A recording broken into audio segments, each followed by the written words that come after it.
striving for perfection. It was something instilled in George A. Hormel from an early age. Born in Buffalo, New York in 1860, George was the son of Susanna and John Hormel, German immigrants with a work ethic and spirit that helped cultivate George's future success. George's first taste of what would be his life's work came at the age of 15.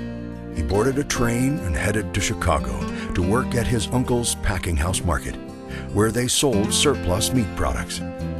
For the next decade, George worked on and off in the meatpacking industry and eventually took a job as a wool buyer and salesman. His territory included southern Minnesota, and he often found himself spending time in Austin.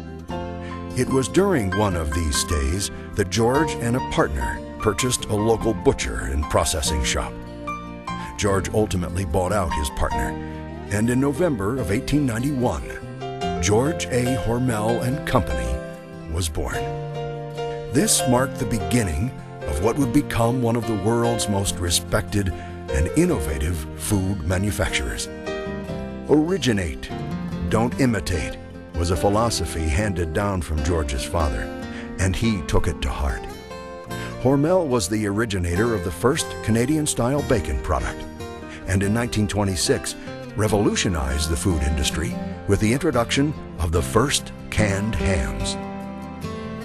During the next 2 decades, George witnessed the company's incredible growth and innovation.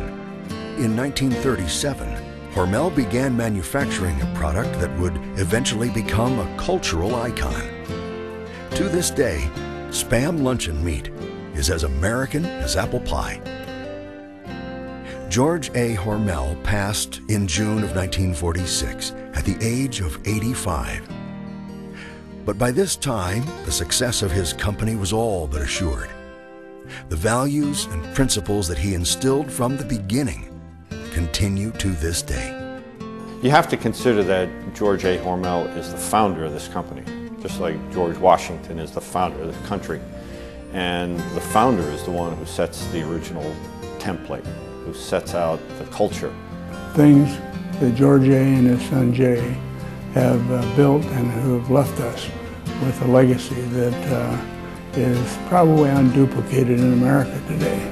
I think if George came into the office at Hormel Foods, he'd be very proud. I think he'd see the same hardworking culture, the same conservative financial position, but that same flair and spark of innovation in the employees. Innovation, quality, and the will to do things just a little better have made Hormel Foods a worldwide leader in the food industry. As George A. Hormel so poignantly wrote, "I knew I would never amount to much unless I meant more to others than I did to myself." And so he has.